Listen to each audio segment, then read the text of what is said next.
report inadipeza last week kuti pali anthu amene afuna abwere kuchokera ku MCP kubwera ku chipani cha DPP. Ndefe titapanga program athu monga amene tikuyendera.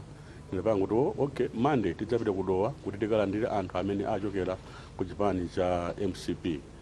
Nde tafika no kumalo kujovenyo kuja anthu atalandira wadzamba ndi chairman wa youth amene wachoka ku MCP olongosola fundo zake pa zimene zifukwa zimene akuchokera ku MCP. Zimene zachitika zonse zathu mungati mazepa makasi mbole one kuti anthu akire maveka salu.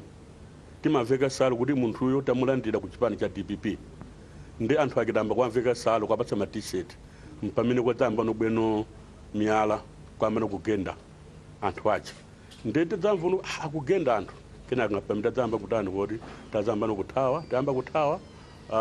Anzanga Firmoni anasogola inalipa namba 2 nde wina dzemenya mwala yake wadzabanya magari modonse kena mwala umene nebe yawo okagenda kujani kodi okagenda grass limene kunali neyo anthu amene sanali pa nsonkhano ndiponso sitinaone pa sango tangu zindikira kutsogolo kubwera chigulu cha anthu kumene taona kutsogoloko taona kuti anthu achachira kuthulidwa palole ndiye tinadzoro anthu achiro tipanga chani chiwembu amafunira atithane nafe chifukwa anthu amene tinalo pa nsonkhano anthu amene tinalo pa nsonkhano ndipo atilandira ndi manja awiri ndipo sachilandira chipani cha DPP ndi manja awiri kumene koko koma tachitaona chilole ndithu zoro anthu achachira kukhuthulidwa tiona akubwera anthu ndi ndodo miyala ndi penera zoro yapanopa zinthu zitili pa danger.